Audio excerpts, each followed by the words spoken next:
Friends, I want to spend a couple of minutes now thinking about Hanukkah, talking about some of its elements, a major puzzle that I think is raised when we think about it, and then to think a little bit about the implications of what I'm going to try to identify in the Hanukkah story.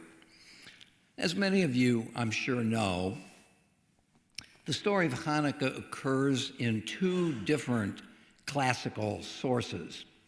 First, in the books of Maccabees, 1st and 2nd Maccabees, which after all does not appear in our Bible. It does appear in the Christian Bible, and it's to the Christian tradition that we owe the survival of those books.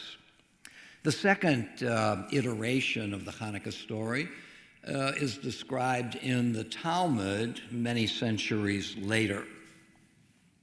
The story in the book of Maccabees features the courage of a particular family to try to resist the oppression by the Syrians, gathering around them partisans and supporters. And over a period of months, years, they were able to vanquish the oppressors. And when they did, they marched to the temple to rededicate the sullied sanctuary and to commence a celebration of the holiday for 8 days. And scholars think that that was really a celebration of Sukkot, which had been delayed during the war for many months. The story of the book of Maccabees does not mention the miracle of the oil at all, but clearly the bravery of the fighters, of the partisan fighters. When we move ahead to the Talmud, we find that the rabbis focus on a different aspect of the story. That when the battles were over and the people went to dedicate the temple, part of which was to rekindle the menorah, they found only one cruse of undefiled oil, which only allowed the menorah to be lit for 1 day. And lo and behold, a miracle happened. Not only did the oil last for the full 1 day, it lasted for a full 8 days. The miracle of the oil, not mentioning the battles of the Maccabees at all. And as the Haftorah for this particular Shabbat points out in a famous line, not by might nor by power, but by my, God's Spirit, says the Lord of hosts. Now, I want to try to combine these two stories and present what it is we may be looking at here. What we have is the miracle of the oil, which celebrates the 8 days of Hanukkah, oil lasting all of those days. The problem is that the cruse of oil, the one cruse of oil, which the people found and lit the menorah for the first day, that candle is not one of the miracles. The miracles begin on the second day when the oil should have run out.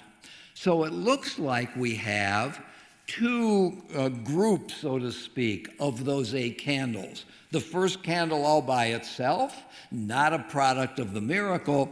The 2 through 8, the next 7 candles, itself a product of the miracle of God's graciousness. What I want to suggest, though, is though this first candle represents something different, it nevertheless represents a kind of miracle. Not a miracle from above, not a miracle from God, not a violation of what we might call the natural order, but a different kind of miracle, which I want to label the miracle of the human spirit. After all, the Maccabees, against great resistance and under great duress, did persist and move forward, taking those risks. Why? Because they believed in a certain idea, the idea of human freedom, the idea of religious freedom, and they refused to succumb to the greater power of the Syrians when that idea, that value, was at risk itself. The miracle of the human spirit gives us the opportunity and the energy to exceed common expectations and to do what many, if not most people, would not be able to do. The miracle of the Maccabees' spirit.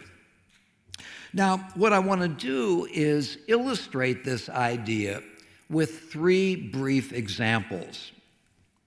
There is a character in the Bible, a minor character, Nachshon ben Aminadav, who happens to be the brother-in-law of Aaron the priest. When the Israelites finally were freed from Egyptian bondage, they rushed to the Red Sea, and they found themselves between 2 powerful forces. The on-charging Egyptian army pressing down upon them when they looked back, but when they looked ahead, they saw the raging waters of the Red Sea. What were they going to do? Moses, on behalf of God, said to Moses in chapter 14 of Exodus, "Tell the people to march forward." The question now became, which one, which group, which individual among the people is going to march forward? It was Nachshon ben Aminadav.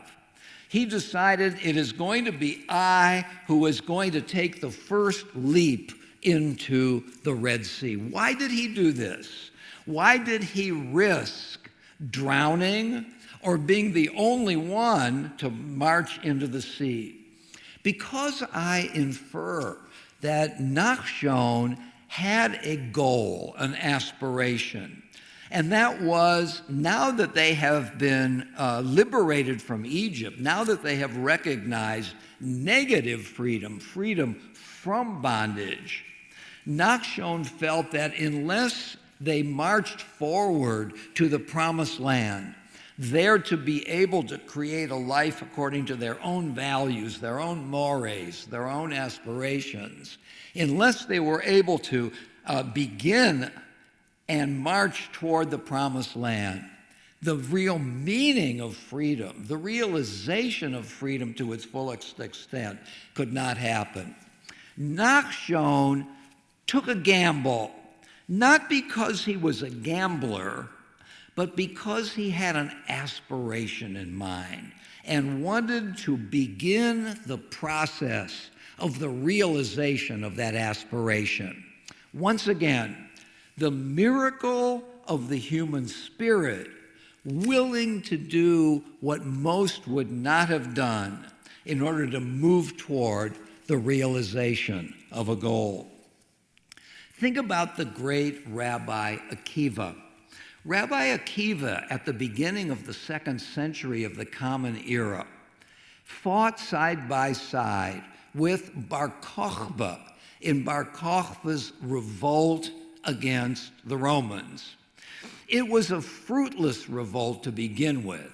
A few Jews could not overwhelm the massive army of the Romans. But nevertheless, these 2 people and a few more partisans tried to revolt. Inevitably, the Romans overwhelmed the Bar Kokhba revolters, and they promised to make an example out of them by executing them in the marketplace.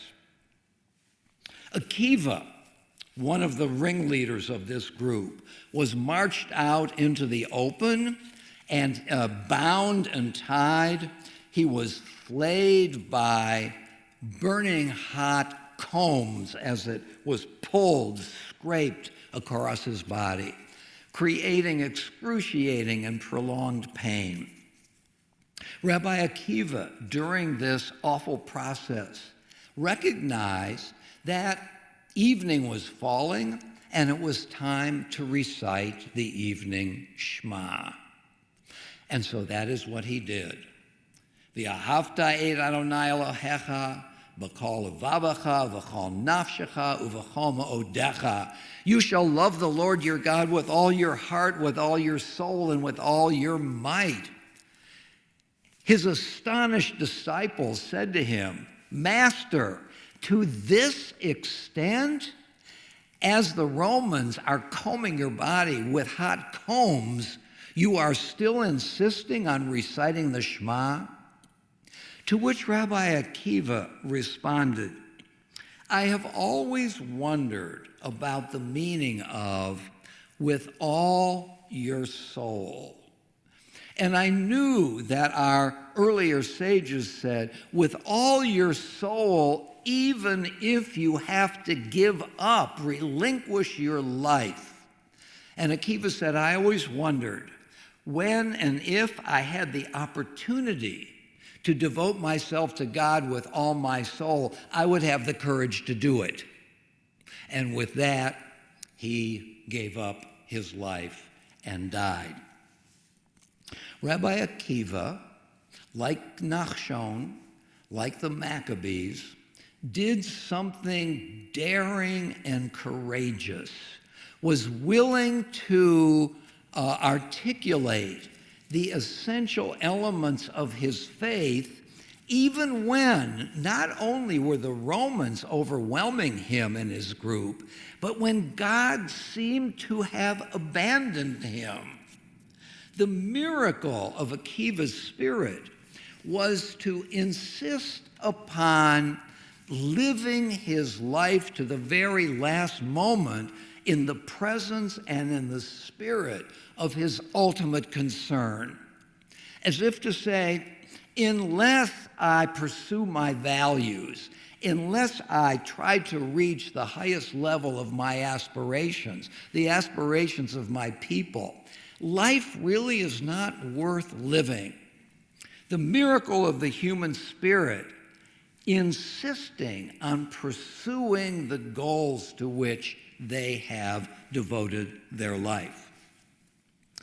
My final example comes from today's news. And I want to talk about Cassidy Hutchinson.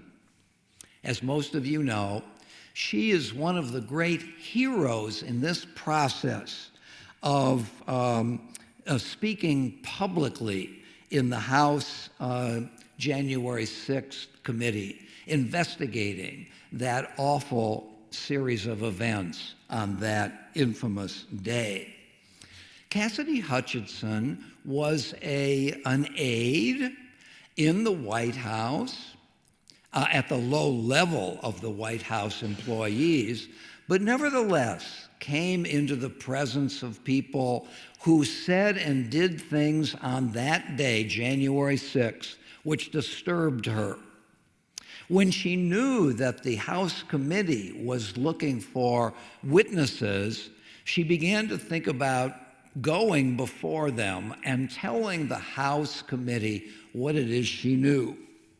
But, of course, it goes without saying that those who wanted to protect President Trump and all of his assistants who may have been complicitous in that day were going to barrage her with threats, overt and covert, to try to keep her from telling the truth as she knew it. Let me just quote a couple of things that were said to her by attorneys. We just want to focus on protecting the president. One of her earliest lawyers said to her, don't say everything you knew, because the main goal here is to protect the president. Or, we all know that you're loyal. Let's just get you in and out of this day of testimony. The day will be easy for you, I promise. Or a little bit later, one of her subsequent attorneys said to her, when she was thinking about saying what she knew. The less you remember, the better. Telling her with some indirection that when asked a particular question, she should say, "I don't remember," when indeed she did remember. And finally, at the lowest level of insult, another lawyer said to her, "Saying that you don't recall to the committee is not lying." Not only did they try to keep her from telling the truth, to doing her duty as she understood it, they also engaged in different levels of intimidation, frightening her, engaged in a power struggle between vastly different strengths. The White House on the one hand, one lonely individual on the other. They offered to pay her legal fees. They offered to get her a good job. And still she resisted. Another example, it seems to me, and a powerful one, of the unvanquishable human spirit, the miracle of human resistance in pursuit of values. She risked everything in order to testify. Why? Well, one of the things that Cassidy Hutchinson said was she wanted to be able to pass the mirror test for the rest of her life. Were she to back away from the truth or equivocate or remain silent, every single morning she would have looked into that mirror and been ashamed at the image that came back to her. And so because she cared about her integrity, she cared about the power and the reality of the truth, she risked everything. What we have here are 4 individuals or groups that are willing to do what is necessary in the promotion of a value. Whether it's the Maccabees' insistence on religious freedom, whether it's Aminadab, Nachshon ben Aminadab, pursuing the promise of the promised land, whether it's Rabbi Akiva insisting on living in the light and the spirit of what is ultimate to him, his faith in God, the goodness of God, and ultimately the goodness of our world, or whether it's Cassidy Hutchinson, who insists upon her integrity and the importance of conveying the truth. The power of firmly insisting on what one deeply believes, insisting on lighting a candle in the darkness, wherever it is to be found. Yes, candles 2 through 8 represent a kind of miracle, but the first candle, to be understood in naturalistic terms, there was oil, light it, and it lasts for that day.